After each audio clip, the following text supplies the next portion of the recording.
اعوذ باللہ من الشیطان الرجیم بسم اللہ الرحمن الرحیم۔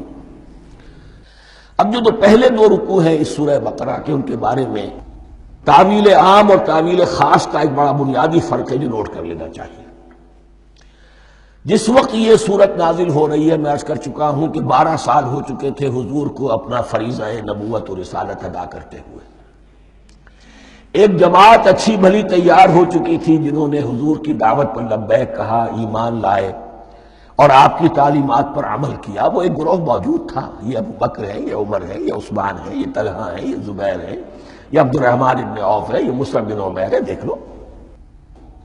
اور ایک گروہ وہ تھا کہ جو حق کو جان کر پہچان کر محض اپنی ضد اور ہٹ درمی کی باعث وہ کفر پر آ گیا تھا۔ اور اب ایک تیسرا گروہ پیدا ہو رہا تھا مدینے میں آ کر، وہ ابھی ایمبریونک سٹیج میں ہے، کہ جو داعی ہے، مدعی ہے کہ ہم مانتے ہیں لیکن حقیقت میں نہیں مانتے۔ یہ 3 قسم کے گروہ دنیا میں ہمیشہ پائے جائیں گے، ہمیشہ۔ اب میں اس کو لا رہا ہوں تعویل عام کی طرف۔ جب بھی کبھی کوئی دعوت اٹھے گی انقلابی، ایک ہوتا ہے واعظ و نصیحت، ٹھیک ہے، جس نے بھی فائدہ اٹھایا اٹھا لیا۔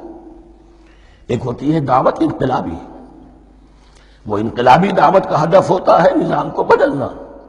نظام بدلتا ہے تو ظاہر بات ہے کہ جو لوگ اس نظام میں جن کے ویسٹڈ انٹرسٹ ہیں اور جن کو پریولیجز حاصل ہیں، جن کے مفادات ہیں، وہ تو لازماً اپنے نظام کا تحفظ کریں گے۔ ٹکراؤ ہوگا، تصادم ہوگا، تصادم میں جانی نقصان بھی ہوگا، مالی نقصان بھی ہوگا۔ یہ گویا کہ کسی انقلابی دعوت کے لوازم ہیں۔ اگر یہ شے نہ ہو تو دعوت انقلابی ہے ہی نہیں۔ اس اعتبار سے ہر انقلابی دعوت کے جواب میں 3 طبقے پیدا ہو جاتے ہیں۔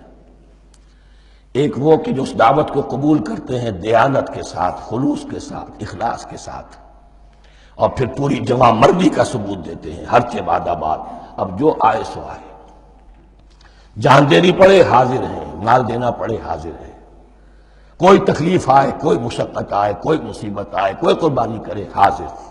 جب پکارا گیا واپس نہیں پھیرا کوئی فرمان جنوں کا، اور تنہا نہیں لوٹی کبھی آواز جرس کی۔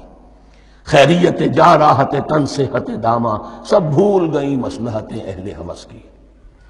ایک وہ لوگ ہوتے ہیں، ایک وہ لوگ ہوتے ہیں کہ جو اڑ جاتے ہیں ضد پر، ہٹ درمی پر، ماننے کے باوجود، جاننے کے باوجود، یہ بات تو ٹھیک ہے جو کہہ رہے ہیں، کیسے مان لیں؟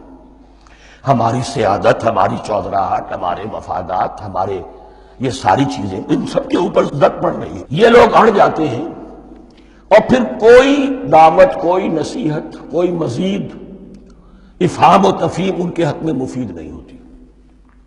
اس لیے کہ صحیح بات ہے جو کہتے ہیں کہ سوتے کو تو جگایا جا سکتا ہے، جاگتے کو کیسے جگائے؟ کوئی سویا ہوا ہے تو آپ اسے جگا دیں گے، جو جاگا ہوا ہے لیکن وہ بنا ہوا ہے، وہ اٹھنے کو تیار ہی نہیں ہے، تو آپ کیسے اٹھا دیں گے اس کو؟ تو جو لوگ جان بوجھ کر حق کو پہچان کر رد کر دیتے ہیں، پھر ان کے حق میں کوئی دعوت، کوئی نصیحت، کوئی تبلیغ، کوئی انذار، کوئی تبشیر مفید نہیں ہوتی۔ تیسرا درجہ ایسے لوگوں کا ہوتا ہے جو یا تو شروع میں آتے ہی شرارت کے ارادے سے، کوئی مصلحت ہے جس کی وجہ سے اس دعوت کو قبول کر لیا، کوئی ذاتی منفعت ہے جس کے لیے قبول کر لیا، یا یہ کہ شروع میں تو اخلاص کے ساتھ آتے ہیں لیکن جب قربانی دینے کا وقت آتا ہے تو ان کے اندر سیرت و کردار کی وہ مضبوطی نہیں ہوتی کہ ہر بعد آباد، یہ نہیں ہوتی۔ وہ پھر ڈگمگاتے رہتے ہیں، کبھی کچھ چلے پھر کہیں ٹھٹک کر رہ گئے، پھر کہیں کچھ چلے پھر ٹھٹک کر رہ گئے۔ یہ تیسرا طبقہ ہے کہ جو کہتا ہے، دعوی مدعی ہے کہ ہم نے مانا ہے، قبول کیا ہے، بات ٹھیک ہے، کچھ تھوڑا بہت چلتے بھی، لیکن جہاں مشکل آئی چھٹک کر کھڑے ہو گئے، اوندھے منہ گر پڑے۔ یہ تیسرا طبقہ ہے۔ اس کے لیے لفظ ہمارے ہاں منافقین بھی ہے، لیکن اس رکوع میں آ کر، ابھی ان 4 رکوعوں میں نہیں بلکہ سورہ بقرہ میں مکمل میں بھی کہیں نفاق کا لفظ نہیں آیا ہے، اس لیے کہ اسے مرض سے تعبیر کیا گیا۔ یہ مرض ہے ایک، اور اس مرض کے ذریعے سے لوگوں کے اندر جو ہے وہ ایک نفاق کا بیج پڑ رہا ہے، جو ظاہر ہوگا تو منافقت پوری کی پوری کھل کر سامنے آ جائے گی۔ روگ ہے انسانی شخصیت کا۔ اس حوالے سے وہ تیسری، اور یہ چونکہ اہم ترین حصہ تھا اور یہ مرض اب شروع ہو رہا تھا، مدینے میں، مکے میں نہیں تھا، لہذا زیادہ تفصیل سے اس کے بارے میں گفتگو ہوئی۔